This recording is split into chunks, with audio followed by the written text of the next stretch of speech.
10ஆம் அதிகாரம். இத்தாலியா பட்டாளம் எண்ணப்பட்ட பட்டாளத்திலே 100க்கு அதிபதியாகிய கொர்னேலியு என்னும் பெயர் கொண்ட ஒரு மனுஷன் செசரியா பட்டணத்திலே இருந்தான்.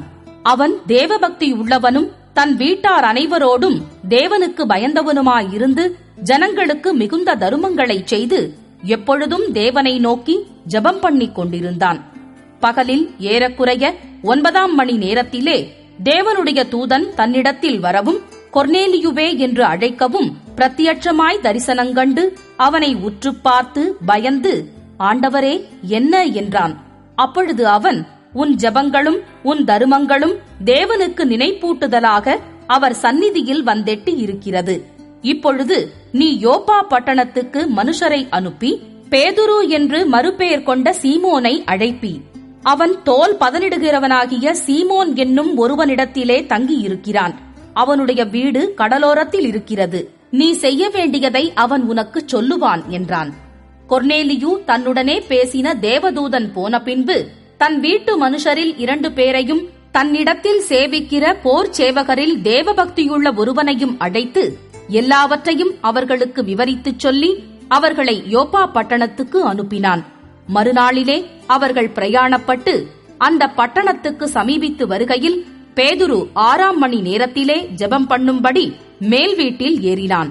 அவன் மிகுந்த பசியடைந்து சாப்பிட மனதாயிருந்தான். அதற்கு அவர்கள் ஆயத்தம் பண்ணுகையில் அவன் ஞான திருஷ்டியடைந்து வானம் திறந்திருக்கிறதாகவும் 4 முனைகளும் கட்டப்பட்ட பெரிய துப்பட்டியைப் போல ஒரு விதமான கூடு தன்னிடத்தில் இறங்கி தரையில் விடப்பட்டிருக்கிறதாகவும் அதிலே பூமியில் உள்ள சகல விதமான 4 கால் ஜீவன்களும் காட்டு மிருகங்களும் ஊரும் பிராணிகளும் ஆகாயத்து பறவைகளும் இருக்கிறதாகவும் கண்டான். அல்லாமலும், பேதுருவே, எழுந்திரு, அடித்து புசி என்று அவனுக்கு சொல்லும் ஒரு சத்தம் உண்டாயிற்று. அதற்கு பேதுரு, அப்படியல்ல ஆண்டவரே, தீட்டும் அசுத்தமுமாயிருக்கிற யாதொன்றையும் நான் ஒரு காலும் புசித்ததில்லை என்றான். அப்பொழுது, தேவன் சுத்தமாக்கினவைகளை நீ தீட்டாக எண்ணாதே என்று 2ஆம் தரமும் சத்தம் அவனுக்கு உண்டாயிற்று. 3ஆம் தரமும் அப்படியே உண்டாயிற்று. பின்பு அந்த கூடு திரும்ப வானத்துக்கு எடுத்துக் கொள்ளப்பட்டது. அப்பொழுது பேதுரு தான் கண்ட தரிசனத்தை குறித்து தனக்குள்ளே சந்தேகப்படுகையில், இதோ, கொர்னேலியுவினால் அனுப்பப்பட்ட மனுஷர்கள் சீமோனுடைய வீட்டை விசாரித்துக் கொண்டு வாசற்படியிலே வந்து நின்று, பேதுரு என்று மறுபெயர் கொண்ட சீமோன் இங்கே தங்கி இருக்கிறாரா என்று கேட்டார்கள். பேதுரு அந்த தரிசனத்தை குறித்து சிந்தனை பண்ணிக் கொண்டிருக்கையில் ஆவியானவர், இதோ 3 மனுஷர் உன்னை தேடுகிறார்கள். நீ எழுந்து இறங்கி ஒன்றுக்கும் சந்தேகப்படாமல் அவர்களுடனே கூடப்போ, நானே அவர்களை அனுப்பினேன் என்று அவனுக்குச் சொன்னார். அப்பொழுது பேதுரு கொர்னேலியுவினால் தன்னிடத்தில் அனுப்பப்பட்ட மனுஷரிடத்திற்கு இறங்கிப் போய், இதோ, நீங்கள் தேடுகிறவன் நான்தான். நீங்கள் வந்திருக்கிற காரியம் என்ன என்றான்.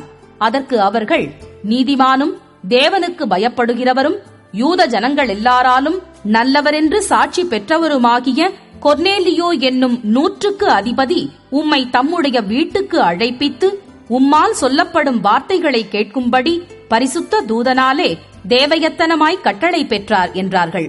அப்பொழுது பேதுரு அவர்களை உள்ளே அழைத்து அவர்களுக்கு உபசாரஞ்செய்து மறுநாளிலே அவர்களுடனே கூட புறப்பட்டான். யோப்பா பட்டணத்தாராகிய சகோதரரில் சிலரும் அவனுடனே கூட போனார்கள். மறுநாளிலே செசரியா பட்டணத்தில் பிரவேசித்தார்கள். கொர்னேலியு தன் உறவின் முறையாரையும் தன்னுடைய விசேஷித்த சிநேகிதரையும் கூட வரவழைத்து அவர்களுக்காக காத்திருந்தான். பேதுரு உள்ளே பிரவேசிக்கிற பொழுது கொர்னேலியு அவனுக்கு எதிர்கொண்டு போய் அவன் பாதத்தில் விழுந்து பணிந்து கொண்டான். பேதுரு அவனை தூக்கி எடுத்து, எழுந்திரும், நானும் ஒரு மனுஷன்தான் என்றான். அவனுடனே பேசிக்கொண்டு உள்ளே போய் அநேகர் கூடி வந்திருக்கிறதைக் கண்டு அவர்களை நோக்கி, அந்நிய ஜாதியானோடே கலந்து அவனிடத்தில் போக்குவரவாயிருப்பது யூதனானவனுக்கு விலக்கப்பட்டிருக்கிறதென்று நீங்கள் அறிந்திருக்கிறீர்கள்.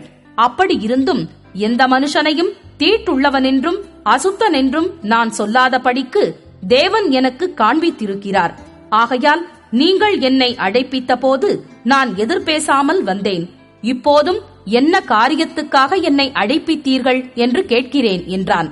அதற்கு கொர்னேலியு, 4 நாளைக்கு முன்னே இந்நேரத்திலே நான் உபவாசித்து 9ஆம் மணி நேரத்தில் என் வீட்டிலே ஜெபம் பண்ணிக் கொண்டிருந்தேன். அப்பொழுது பிரகாசமுள்ள வஸ்திரந்தரித்த மனுஷன் ஒருவன் எனக்கு முன்பாக நின்று, கொர்நேலியுவே, உன் ஜெபம் கேட்கப்பட்டது, உன் தான தருமங்கள் தேவ சந்நிதியில் நினைத்தருளப்பட்டது. யோப்பா பட்டணத்துக்கு ஆள் அனுப்பி பேதுரு என்று மறுபேர் கொண்ட சீமோனை வரவழைப்பாயாக. அவன் கடலோரத்திலே தோல் பதனிடுகிறவனாகிய சீமோனுடைய வீட்டிலே தங்கியிருக்கிறான். அவன் வந்து உன்னிடத்தில் பேசுவான் என்றார். அந்தப்படியே நான் உடனே உம்மிடத்திற்கு ஆள் அனுப்பினேன். நீர் வந்தது நல்ல காரியம். தேவனாலே உமக்கு கட்டளையிடப்பட்ட யாவையும் கேட்கும்படிக்கு நாங்கள் எல்லாரும் இப்பொழுது இங்கே தேவ சமூகத்தில் கூடியிருக்கிறோம் என்றான்.